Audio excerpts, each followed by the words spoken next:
Welcome to Playing Above the Line. We're a podcast that takes a peek into the daily lives of community and business leaders. Each week we uncover different views of the path to growth, leadership, and achieving success. I'm Dennis Sheeran. And I'm Alan Cave. Dennis and I are both shareholders at Hartmann, Blackmon, and Kilgore. We're a full-service accounting and business consulting firm. As CPAs, we've had the unique opportunity to work with many different leaders and decided we wanted a way to share their incredible stories that we've learned along the way. Well, Dennis, cheers. Same to you, Alan.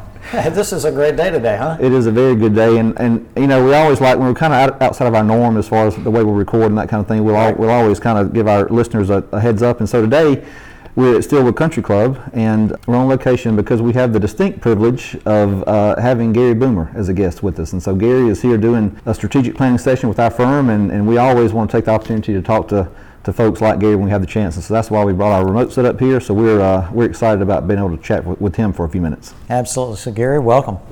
Well, thank you for having me. Great location. Yeah, absolutely. And so tell our listeners just a little bit about Gary Boomer. Sure, be happy to. I will admit that I am a CPA, just like you guys. I'm from Manhattan. Now, that's Manhattan, Kansas, not Manhattan, New York. They're similar, though. They're similar. One's the little apple, the other's the big apple. There you go. I started off in public accounting and then started a consulting company back in the mid-'90s. And we primarily work with the larger accounting firms throughout the U.S. And English-speaking countries.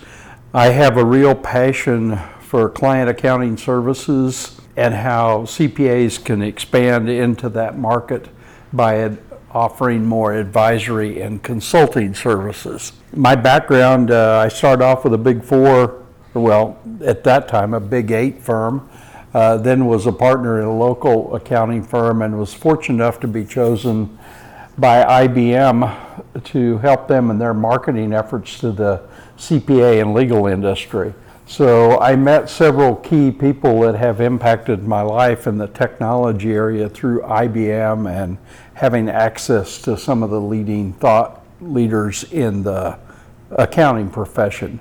Today my role is dot connector. I was founder of the company, but I've been fortunate enough to build a great team that now leads our company, and I get to do the fun stuff like work with you and try to connect the resources that are out there in our profession and outside of the profession. That's neat, and that's a big part of what you do is you're able to bring information to professionals like us on what's coming, on what's ahead, and also make us aware of how the opportunities around us can positively affect us.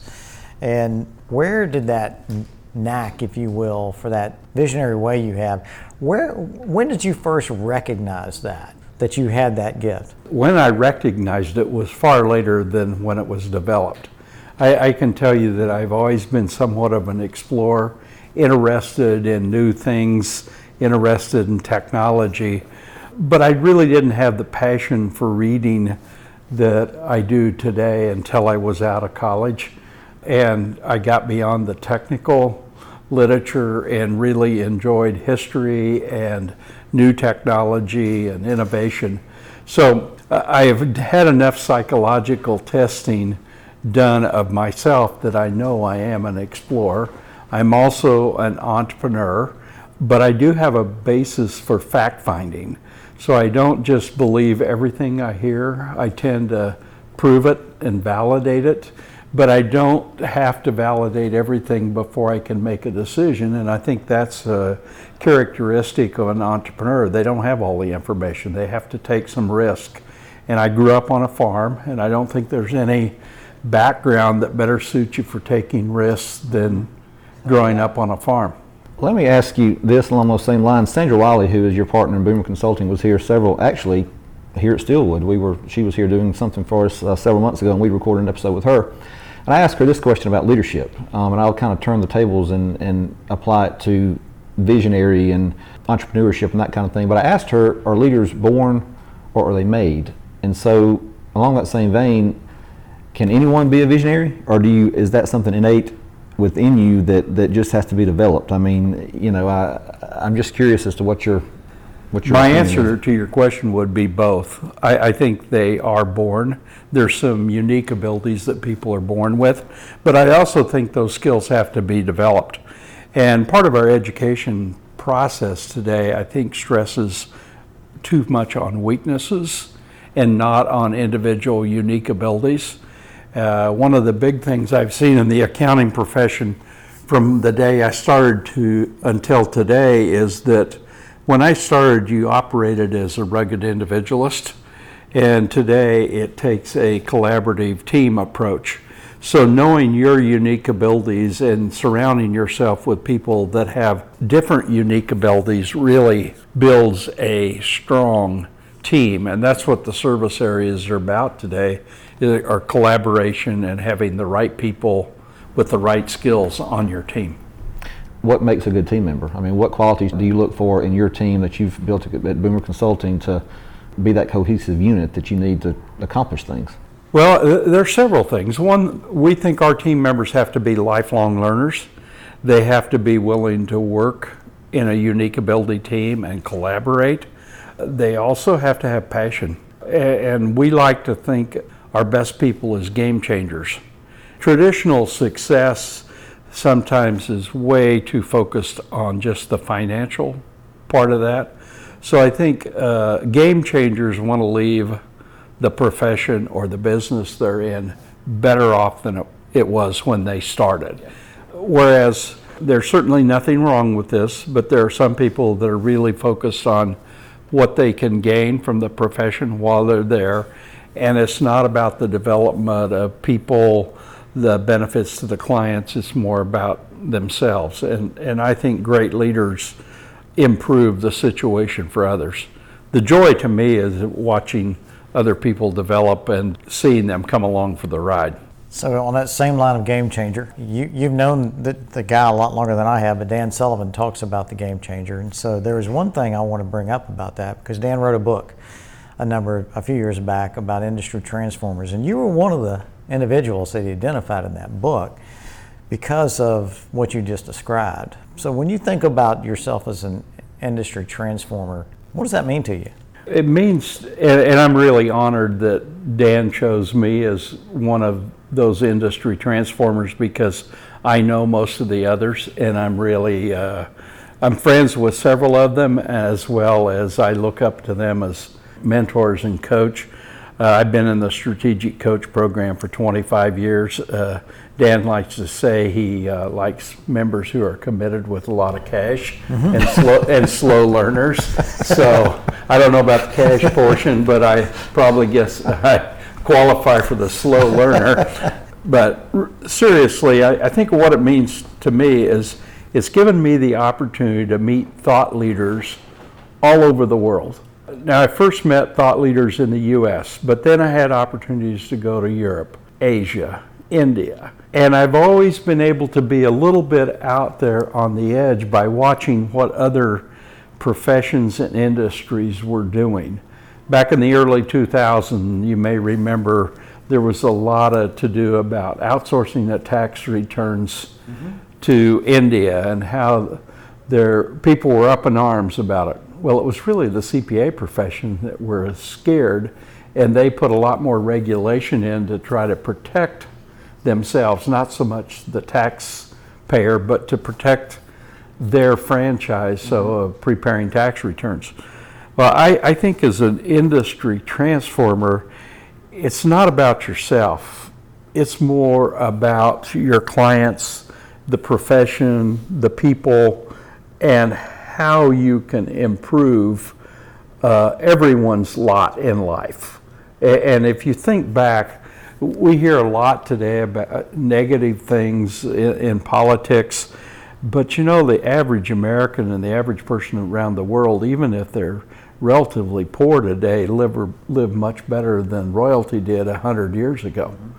If you think of all the things we have, that doesn't mean we still don't have problems, but I truly believe that technology is solving a lot of those problems in healthcare, in the water supply, food supply. Technology is having a great impact on that, and I only think that's going to get better. So I think we need to believe in abundance rather than scarcity. I agree. And to talk about technology for a second there, that has been a significant focus of your professional career with Boomer Consulting, and how you've been such an advocate for the utilization and implementation of technology throughout your career, to a profession that some of whom would, if they had their druthers, would still want to use pencil and paper. So that's obviously been a fun challenge for you, but it's been a challenge. It has. I did take one class in programming in school. It was Fortran programming. As I tell people, that's like knowing Spanish but being sent to Munich. Absolutely worthless. But I did learn about logic and learned how computers operated, and have always been an advocate of computers and technology. I've also used the line that you don't have to know how to build the watch to learn how to tell time. I learned how to tell time a long time ago, but I've also kept my technical skills up that I can understand what's happening with new technologies like blockchain and AI, robotics, which I think are going to have great impact on our profession. So Boomer Consulting started out as a technology firm, and obviously that's still a big focus of yours. But you've expanded into talent and processes and all leadership and those type things. So as you look forward the next 2 or 3 years, what's the next iteration of Boomer Consulting? Where do you see the firm going as we move forward, and we're kind of wading through these waters of AI and robotics and machine learning and that kind of thing? Where do you want to be? Well, we want to be on the forefront and be industry transformers. We'd like to see the profession transform to meet the needs of their clients or business in general. I think those 5 things that you mentioned of leadership, technology, talent, processes, and growth will probably stay as the pillars, but there will be initiatives, there will be new technology that will change. And it's all about us finding the right people and developing our own skills to meet those needs. It's an exciting time. I want to ask you one question that I had written down here that kind of is a forward-looking question for you. So if you're looking at the wonderful talent that's out there, not just in our profession, but the talent that's between the ages of 24 and 34 right now, and what would you tell them about where they're going to be when they're age 50? Well, they're probably going to have several jobs between now and age 50. It may not be for different companies, but they will do multiple jobs within the company that they're in. And I haven't worked for that many companies, but I've probably had 25, 30 different roles, of which Dot Connector is the most recent. I've been a CEO, I've been a CPA line partner, I've been on the executive committee of a CPA firm. You know, I've had a lot of different roles. This Dot Connector role, though, is the most rewarding and fun because I get to work with not only clients, technology companies, thought leaders throughout the world and connect those dots.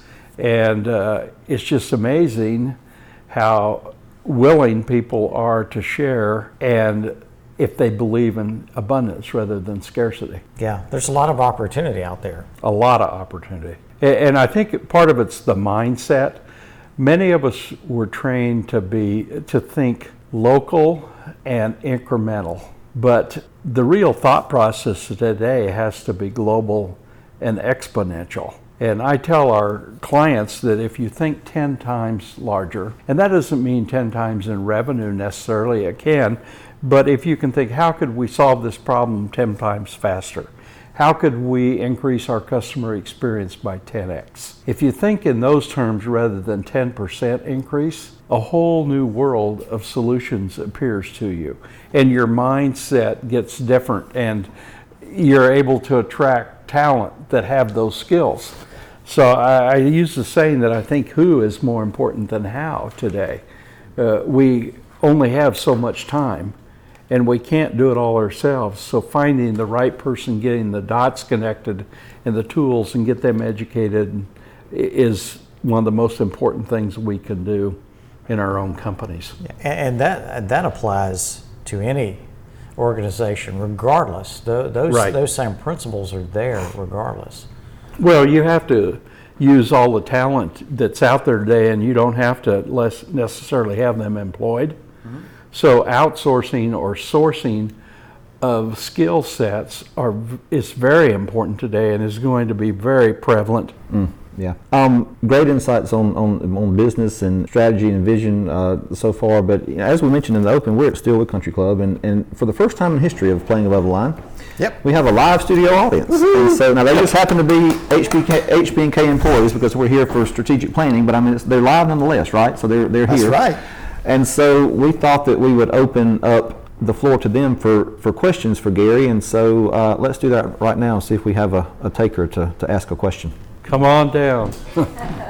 Yes, Gary, I'm Erin Thompson with HBK, and my question is, Boomer Consulting is always changing their strategies and ideas to help CPA firms stay ahead of the curve of our changing profession. As the leader of Boomer, how do you make decisions of when and how to change, and how do you lead your team towards your visions? That's a great question, and one that we ask ourselves all the time, in that first you have to have a vision, then you have to have a plan, then you have to have the people, and once you have those three things, you develop a culture. And that culture will enable you to change if they have the courage to change, the confidence, the capability, and all those things enter into it, but you have to develop that culture. And I think that's one thing that HBK is doing, is developing the right culture so that you can change faster. You can learn, you can unlearn skills. And developing skills, we call it upskilling. Most of what I learned in college today, I don't use. But what I have learned out of books in the last 10 years and in the last 2 weeks, I use every day. And so I think we have to be prepared to be very flexible, know that some of our skill sets will become obsolete, if not today, tomorrow, or next year. And we have to be able to learn new skills, and you do that by being around a diverse set of skills and people that have diversity and inclusion. And if you have that diversity and inclusion, you can offer a lot more services, you can have a lot more competencies, and you get a different perspective on life. Probably the biggest thing that has changed my perspective on life is when I got to start to travel, and traveled internationally and met people in India and Japan and other countries. They want the same thing for their kids that we want for ours. And many of them are far more mobile and travel more than we do in the U.S. Most all of those people have been to the U.S. multiple times, and many of their children are educated in the U.S. And they may go back to work in their own country, or they may go back for an MBA, but a lot of those kids go to a U.S. university, and a prestigious university. Yeah, that's great. All right, one more question. This is Sherry Kreiner. It is obvious in your face, Gary, the joy and the passion you have for what you're doing. So where do you see yourself in, say, 3 to 5 years? When you have passion, you don't have burnout. And when you get to use your unique abilities every day, it's motivational. So I see myself, as long as my health holds out, and I see no reason that it won't, continuing to do what my unique abilities are, and that's connect these dots and continue to develop people within our organization and within the firms that we work with. Well, that's good news for us, because we've gained a lot of insight and a lot of value from you over the years, and so we appreciate that. I want to circle back and ask you one thing. You know, you've worn a lot of hats, you've seen a lot of things over your career. If you can go back and tell 18-year-old Gary Boomer one thing, what would it be? And it can be something related to business or personal, but going back and you're 18 years old and you're getting out of college and you're starting your career, what would you tell yourself? Well, I've been through this exercise a couple of times, and going back, and hindsight's always 20/20. One of the characteristics that I have, I'm very loyal to the people that I work with and for. And if I have anything, I probably didn't move quickly enough on some of the gut reactions that I had at a younger age, because I didn't have the confidence or didn't have the mentors when I was really young. So people in their 20s, if they have a great mentor and connections, they can have access to information and decision makers that I didn't have in my 20s. So as I look back, I should have made some decisions quicker that I made later, but I don't regret it at all. It has all worked out well. So one of the things that Boomer Consulting constantly says is if you're going to fail, fail forward. And so that would be kind of following that same line, I would think. I mean, don't be afraid to try something. If you're going to fail, fail fast, fail forward. I think we've all failed. The accounting profession doesn't like to talk about failures, but we've failed. And I say if you're going to fail, fail fast. Don't fail slow. And for those of you that are in business, I would say our philosophy today is hire slow, fire fast. We used to hire fast and fire slow, and that's a mistake. You want to take your time in hiring the right people, and normally it's not the person, it's the organization hasn't discussed the job description enough and really doesn't know what they want when they go out to the market. So developing talent, and I give Sandra Wiley all the credit there. She's great at that. She uses several of the tools like Colby, which you guys use in your own organization. And we make mistakes there, but you have to own up to the mistake and you have to fix it. And there's nothing wrong with the person if it doesn't work out. It's normally the employer that didn't know what they wanted. Right, yeah. Yeah. So you've talked about the fact that you read a lot, and I appreciate that. I think your influence over myself and others with this firm has caused us to read much more than that. What are a couple of books or things you've read recently that are at top of mind? Well, the top book I've read in the last year would be Life After Google by George Gilder. Mm-hmm. And while it is a technology book, George is, I think he's 78, 79 years old, brilliant, still with it, right on target, understands the technology, but he also understands the geopolitical climate that goes along with the technology. And he talks about how Google and the major software companies have really compromised our data to give us software at a low cost. And we as the public have bought into that by using free software, but they have access to all our data. So security and privacy is going to be very important in the future, and he's a big proponent of blockchain and the security that's built into the software as a architectural and structural design rather than an afterthought like we have with many of the programs that are today. So that's a great book. I also like history. I don't read much fiction. I like biographies. So I don't know that there's any one book that I could recommend other than that one right now. There are some books that have been out for 4 or 5 years that if you go to our website, boomer.com, there's normally a list of books and suggested reading. The other tip I would give you is a book is really an article hidden in 250, 300 pages. Yes. So if you can find a summary sometimes, it's better to get that summary. And there are companies like Blinkist, BLINLIST, I think is how it's spelled.com, that will give you a 12, 15-minute read on a book.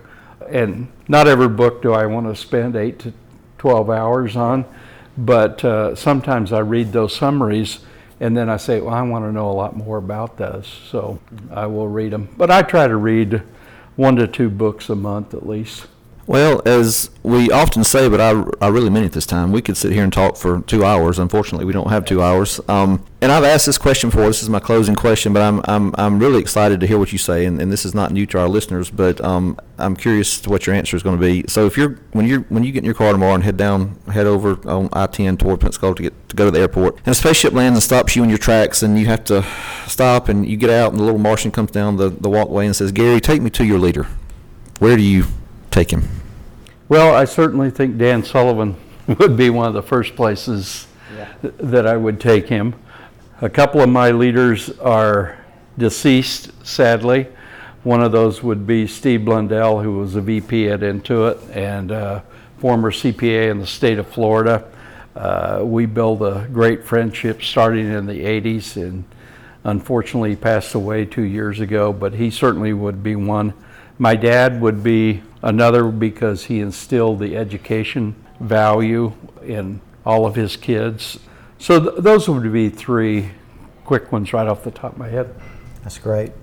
Well, I'll speak on behalf of the firm and the people here, and that you're obviously a mentor to us. We've worked with you for it's close to 10 years now, and it's been a great experience, and we're not ready for it to end because it's truly been something that's been beneficial for us as a firm, and how we grow and we learn that looking beyond our boundaries at other opportunities or even other industries or other people to learn more only will help us. It's truly cool to get you on a podcast and let you tell stories. And Alan's right. We could sit here for 2 hours, but we got to wrap this up, Alan. So We do, Gary. Thank you. This has been an honor and a privilege to have you, and we appreciate you taking your time to talk to us and share your insights. It's been great. Thanks for coming. Thanks, it's my pleasure. Well, thanks for listening to our podcast today. To never miss an episode, subscribe to Playing Above the Line at iTunes and anywhere else you get your podcast. And be sure to leave us a rating. We'd love to know what you think about our show. To contact us or to stay connected, follow us on social media at HBKCPAS on Twitter, Instagram, and Facebook. Thanks for listening.